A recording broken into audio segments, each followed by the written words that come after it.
सो hey guys, मेरा नाम है हारिस और मैं आपको खुशामदीद कहता हूँ टेक स्टूडियो में। एंड आज का टॉपिक होने वाला है how to make an undetectable backdoor.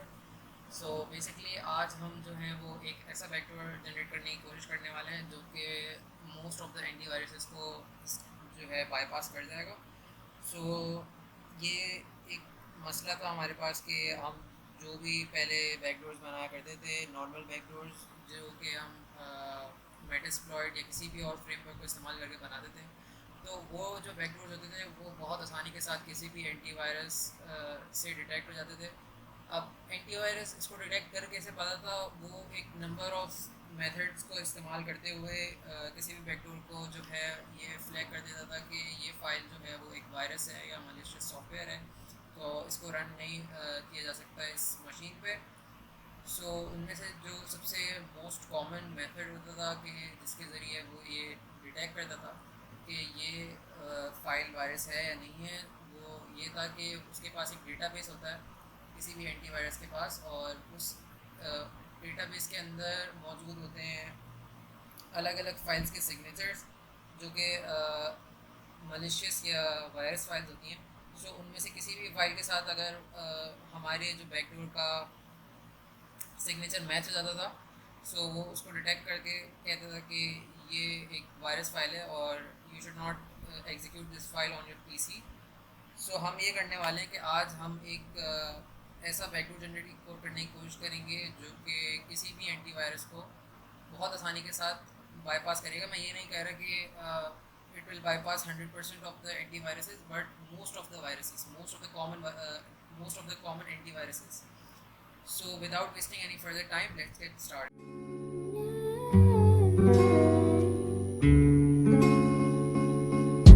Slowly kisses passing by the river. So आज हम ये करेंगे कि हम पहले तो एक फ्रेमवर्क का इस्तेमाल करेंगे जो कि बना ही इसलिए है कि वो कॉमन एंटीवायरसेस को बाईपास करे, जिसका नाम है वेल। सो ये वेल इवेजन फ्रेमवर्क है जो कि आप अपने पीसीज पर इंस्टॉल कर सकते हैं। तो इसको इंस्टॉल करने के लिए आप सबसे पहले कमांड लगाएंगे apt dash get install well sudo okay.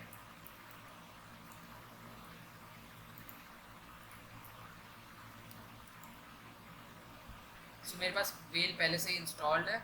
आप लोग जब इसको करेंगे तो आप लोगों का कोई मसला आ रहा हो तो आप पहले अपनी मशीन को अपडेट और अपग्रेड कर लीजिएगा, उसके बाद फिर आप वेल को इस्तेमाल कर सकते हैं। मेरे पास ये चूँकि हुआ हुआ है तो मैं डायरेक्टली वेल के अंदर चले जाता हूँ। ओके।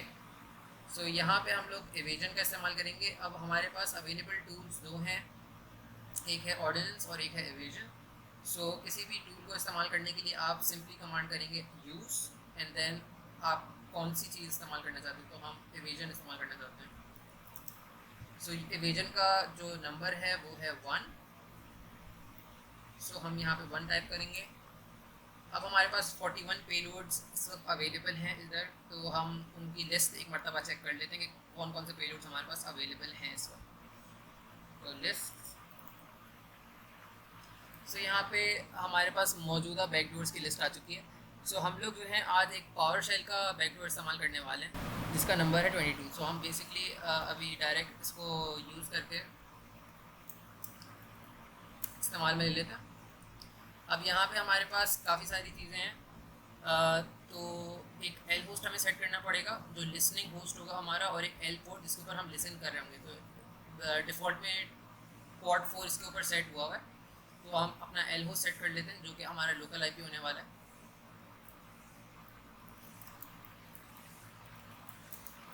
ये बिल्कुल मेटास्प्लॉइट जैसा ही है, बस थोड़ा सा डिफरेंस है।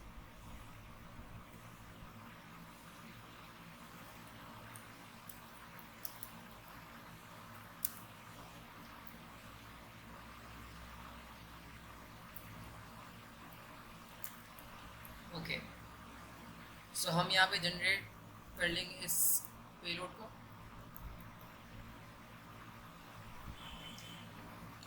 सो मुझसे ये आउटपुट फाइल का बेस नेम पूछ रहा है, तो मैं इसको नाम दे देता हूँ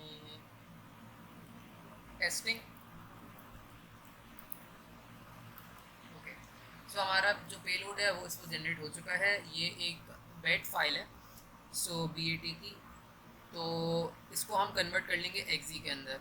उससे पहले हमें जो है एक रिसोर्स फाइल प्रोवाइड कर गई है मेटास्प्लॉइट के लिए, जो कि डायरेक्टली अगर हम रन करेंगे तो हमारा जो लिसनर है उसकी कन्फिग्रेशन हो जाएगी। हमें सिर्फ इसको डायरेक्ट रन करना पड़ेगा। सो हम यहाँ पे रन कर लेते हैं।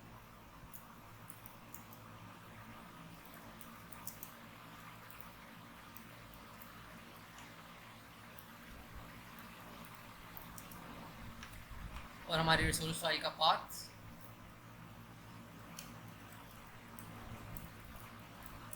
Okay okay. सो हमें जो है ये आउटपुट पाथ मिला हुआ है कि कहाँ पे हमारी जो बैकडोर है वो सेव हुआ है। सो इसको एक मरतबा जाके देख लेते हैं। सो ये वार्ड लाइब्रेरी वेल, और उसके अंदर आउटपुट और सोर्स के अंदर ही हमारी फाइल जाके सेव हो गई है बैट की। सो हम जो है वो बैट टू एक्सी कन्वर्टर को भी ऑन कर लेते हैं।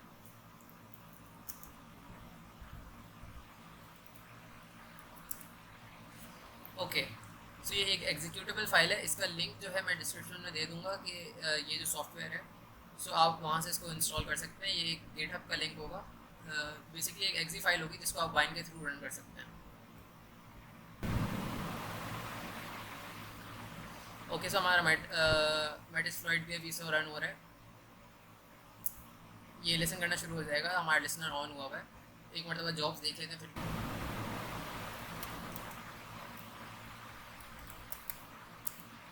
ओके, सो ये रन हो रहा है, ये लिसन कर रहा है। सो ये हमारे पास कन्वर्टर आ गया। अब यहाँ पे हम अपनी बैट फाइल जो है उसको डाल देंगे। सो ओपन हमारी बैट फाइल का नाम, और ये उसके अंदर मौजूदा कोड है। ठीक है, सो ये हमारी बैट फाइल है, और ये हमारा पूरा बैकडोर है जो कि अभी हम एग्जीक्यूटेबल एक इसका बना लेते हैं। सो हम इसको कन्वर्ट करेंगे, और ये एक एग्जीक्यूटेबल के अंदर हम उसको कन्वर्ट कर देंगे। So it would be test 1। Okay, so हमारी फ़ाइल जनरेट हो चुकी है। अब इस फाइल को चेक करने के लिए कि ये कितने एंटीवायरस इसको बाईपास करती है, हम एक वेबसाइट पे जाने वाले हैं, और उस वेबसाइट पे हम इसको अपलोड करके देखेंगे कि ये कितने एंटीवायरस को इस वक्त फ़िलहाल बाईपास कर पा रही है।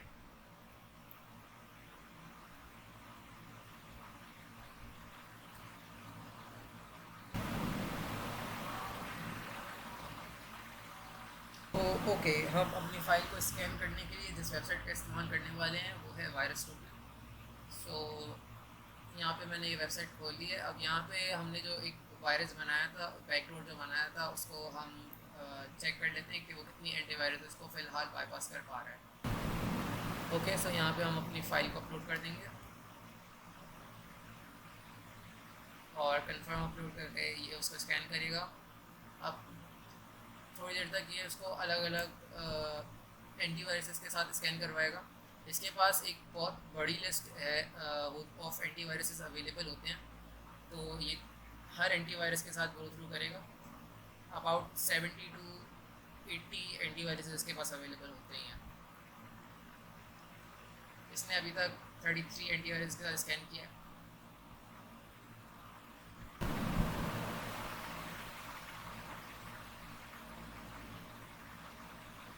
ओके, हमारे पास इसके स्कैन का रिज़ल्ट आ चुका है। हमारे पास अबाउट 72 में से 32 एंटीवायरस ने इसको फ्लैग किया है एज अ वायरस, और काफ़ी सारे एंटीवायरस ने इसको क्लीन बोला है।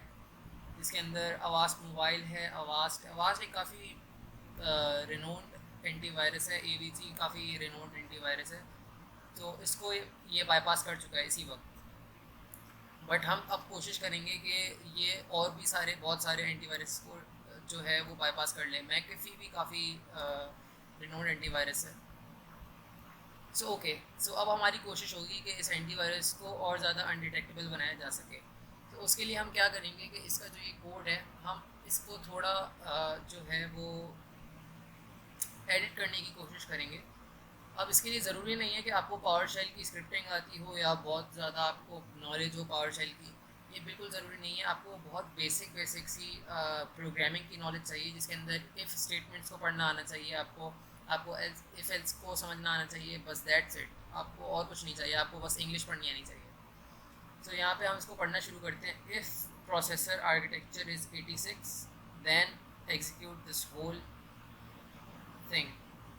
और या फिर अगर ना हो, अगर 64 बिट हो तो ये वाला कर दो, ठीक है। सो यहाँ पे जो है अब आपको कैसे पता चलेगा कि जो आपका टारगेट है वो 32 बिट ऑपरेटिंग सिस्टम यूज़ कर रहा है 64 बिट। सो इसका सिंपल सा हल ये है कि आप थोड़ी सी रिकॉनेसेंस करें और पता लगाएं कि आपका जो टारगेट है वो कौन सा जो है वो सब आर्किटेक्चर उसका यूज़ हो रहा है। तो मुझे पता है कि मेरा जो टारगेट है वो 64 बिट आर्किटेक्चर इस्तेमाल हो रहा है उसके पीसी पे। सो मैं जो हूँ वो इस पूरे जो कोड है इसको हटा दूँगा, क्योंकि मुझे पता है कि वो यूज़ ही नहीं करने वाला, ये कोड वैसे ही रन नहीं होगा। ये कोड फॉल्स स्टेटमेंट है, तो जो ट्रू स्टेटमेंट है मैं सिर्फ उसी को रन करवाने वाला हूँ। सो यहाँ से ये पूरा कोड चला जाएगा। अब इफ़ का स्टेटमेंट हम हटा चुके हैं तो अब यकीनन एल्स का स्टेटमेंट भी हट जाएगा उसके साथ साथ। सो यहाँ से एल्स के मैं ब्रैकेट्स हटा दूँगा। सो यहाँ पे हमारा जो कोड था उसके अंदर से एक बहुत बड़ा सा हमने चंक निकाल के हटा दिया। अब इसको हम जो है एक एग्जीक्यूटेबल में कन्वर्ट करके चेक करते हैं कि अब ये कितने एंटीवायरस इसको बाईपास कर सकते हैं। तो हमारा पहला वाला जो प्रोग्राम था उसको हमने नाम दिया था test1, इसको हम देंगे नाम test2। सो ओके, ये कन्वर्ट हो गया। अब हम इसको अब अपलोड करके चेक करते हैं एक बार। ये हमारा पहला रिजल्ट था, मैं इसको बंद नहीं करूँगा, मैं एक दूसरा वायरस टोटल खोल लूँगा।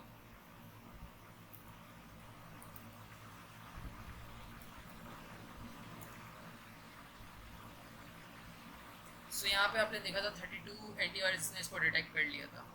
अब देखते हैं कि क्या कोई फ़र्क पड़ता है इस कोड को हटाने से या कोई फ़र्क नहीं पड़ा।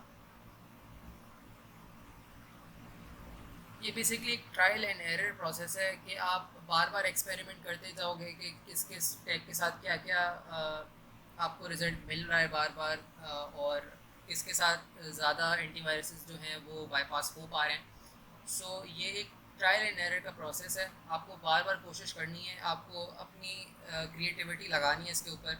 आप अपनी तरफ से कुछ और इसके अंदर कोड शामिल कर सकते हैं, बट देन बात आ जाती है कि आपको थोड़ी बहुत उसके लिए रिसर्च करनी पड़ेगी, आपको थोड़ा पढ़ना पड़ेगा।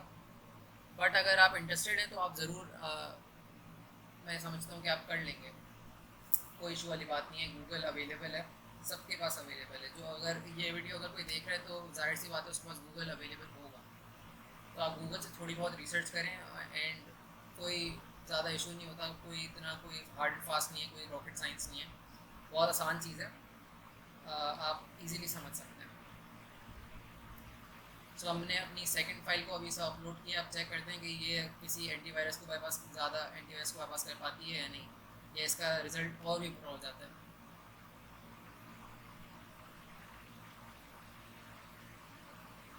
ओके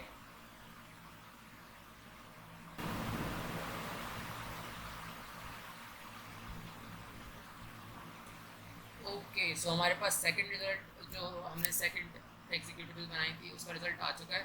सो हमारा जो पहला रिजल्ट था वो 32 एंटीवायरसेस ने इसको डिटेक्ट किया था, और अब जो हमने इसको सबमिट किया तो 3 एंटीवायरसेस कम हो गए, मतलब 3 और एंटीवायरसेस को इसने बाईपास कर लिया है हमारे कोड ने। सो अब हम ट्राई करेंगे कि हम अपने जो कोड है उसको और एफिशिएंट बना सकें। तो यहाँ पे हम इसको थोड़ा और डिटेल में पढ़ने की कोशिश करते हैं कि ये कोड कर क्या रहा है। सो यहाँ पे जो है फ्लैग्स का इस्तेमाल किया गया है, नो पी, नो एन आई, टैग डब्ल्यू हिडन। सो अब ये है क्या? सो ये मुझे तो पता नहीं है, मैं क्योंकि अभी इस वक्त ऐसे ही है कि मैं बिल्कुल ऐसा समझ रहा हूँ कि मुझे जो है पावर शेल आती नहीं है और बिल्कुल मुझे कुछ समझ में नहीं आया। सो मैं क्या करूँगा कि मैं उस इंसान से पूछने की कोशिश करूँगा जिसको इसके बारे में कुछ पता है, और वो चीज़ सबसे अच्छी चीज़ है गूगल। तो मैं गया गूगल पे, मैंने लिखा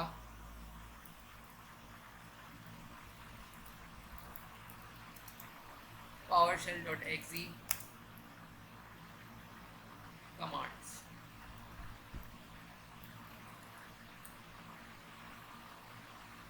पास ये रिज़ल्ट आए।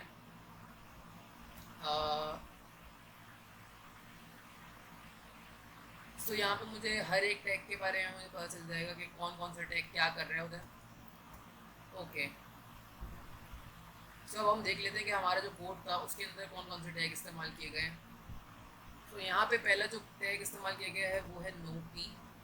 अब ये जो नो पी का टैग है ये शॉर्ट फॉर्म में लिखा गया है पी। यहाँ पे पी का मतलब है प्रोफाइल। ये जो पहला टैग कैपिटल में लिखा हुआ है, आप इतना टैग लिखेंगे तो ये दोनों सेम है, ठीक है। यहाँ पे नो पी का मतलब होता है प्रोफाइल। अब प्रोफाइल का जो टैग है मुझे ऐसा लग रहा है कि ये थोड़ा इम्पोर्टेंट टैग है। सो मैं इस नो पी का जो टैग है इसको नहीं हटाने वाला। अब ये जो है नो एन आई, इसको चेक करते हैं।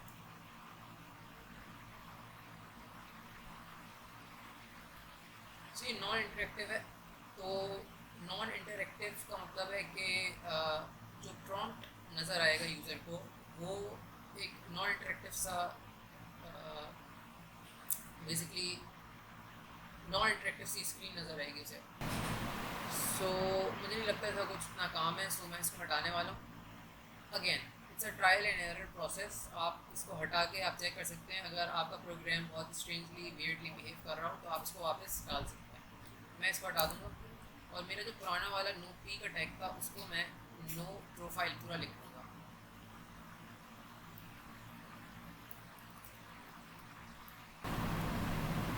सो यहाँ पे हमारे पास जो दूसरा जो फ्लैग मिला हुआ है वो है टैग W। सो जो टैग W है ये विंडोज़ स्टाइल के लिए इस्तेमाल होता है। That is set Windows style to normal, minimise, maximise या हिडन।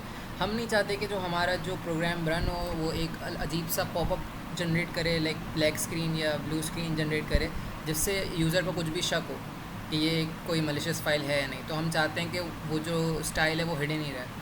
मगर हमारा ये जो सॉफ्टवेयर है बैट टू एक्जी कन्वर्टर ये काम परफॉर्म करवा सकता है। तो हमें इस टैग की यहाँ पे फ़िलहाल ज़रूरत नहीं है।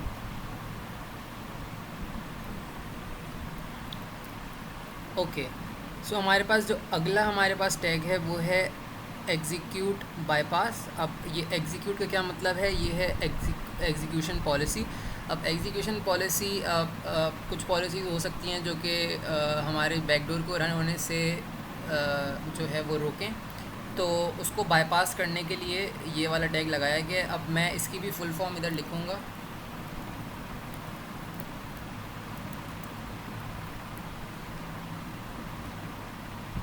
Okay, execution policy. अब हमारे पास इसको बाईपास पे सेट कर दिया। ये अगली कमांड है। इस कमांड को अभी हम रहने देते हैं, इसको हम टच नहीं करने वाले। इसका ये पूरी कमांड रन होगी और उसके साथ साथ हम यहाँ पे सेटिंग्स भी देख लेते हैं। अब यहाँ पे हमारे पास ऑप्शन है कि हम यहाँ से एक आइकन सेट कर सकते हैं जो कि उस एग्जीक्यूटेबल फाइल को मिलेगा। लेकिन ये जो टॉपिक है ये एक ट्रोजन बनाने के लिए इस्तेमाल होगा। अब ट्रोजन क्या होता है? ये किसी और दिन का टॉपिक है तो उसको हम किसी और दिन के लिए रखते हैं। यहाँ पे हम किसी और फाइल के साथ जैसे कि PDF, इमेज, JPG किसी भी फाइल के साथ एम्बेड कर सकते हैं अपने इस कोड को, जिससे कि वो रन होगा बट वो किसी और टॉपिक में चला जाता है। वो ट्रोजन है। सो वो टॉपिक किसी और दिन कवर करेंगे। अब यहाँ पे हमसे पूछा कि करंट वर्किंग डायरेक्टरी जो हम टेम्प्रेरी डायरेक्टरी देंगे और एक्जी फॉर्मेट जो कि होगा 64 बिट विंडोज़ इनविजिबल।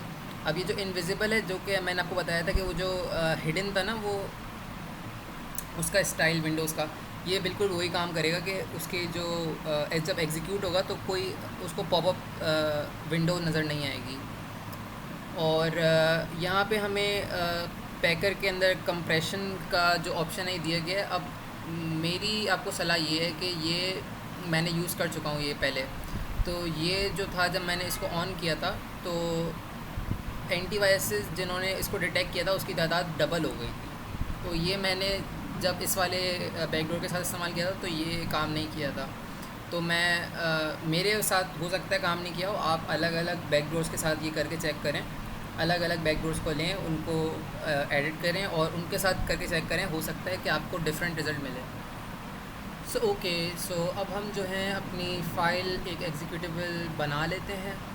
सो इस एग्जीक्यूटिबल फ़ाइल का हम नाम देंगे टेस्ट फ्री। ये हमारा तीसरा टेस्ट है इस फाइल के साथ और ये बन चुकी है। अब हमारे जो पिछले 2 टेस्ट थे उनको हम फ़िलहाल छोड़ देते हैं और अब हम एक और तीसरा टेस्ट खोल लेते हैं।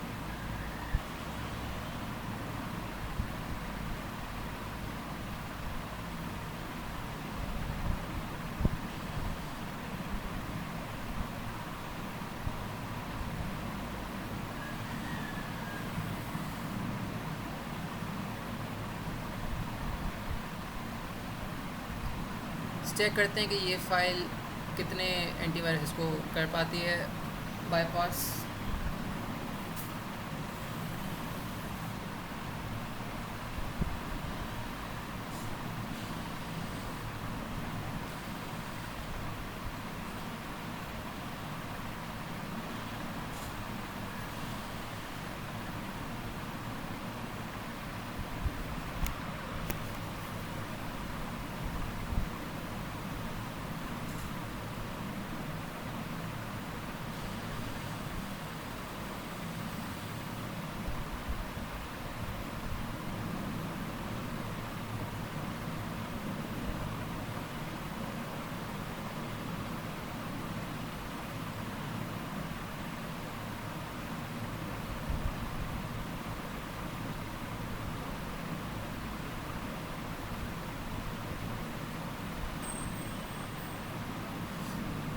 ओके, सो हमारे पास आप देख सकते हैं हमारे थर्ड अटेम्प्ट में हमारा रिज़ल्ट जो है वो और भी अच्छा हो गया है और एक बड़ा ड्रास्टिक चेंज और काफ़ी बड़ा चेंज आया है इस बार, क्योंकि हमारे जो पिछले रिज़ल्ट्स थे वो था 29।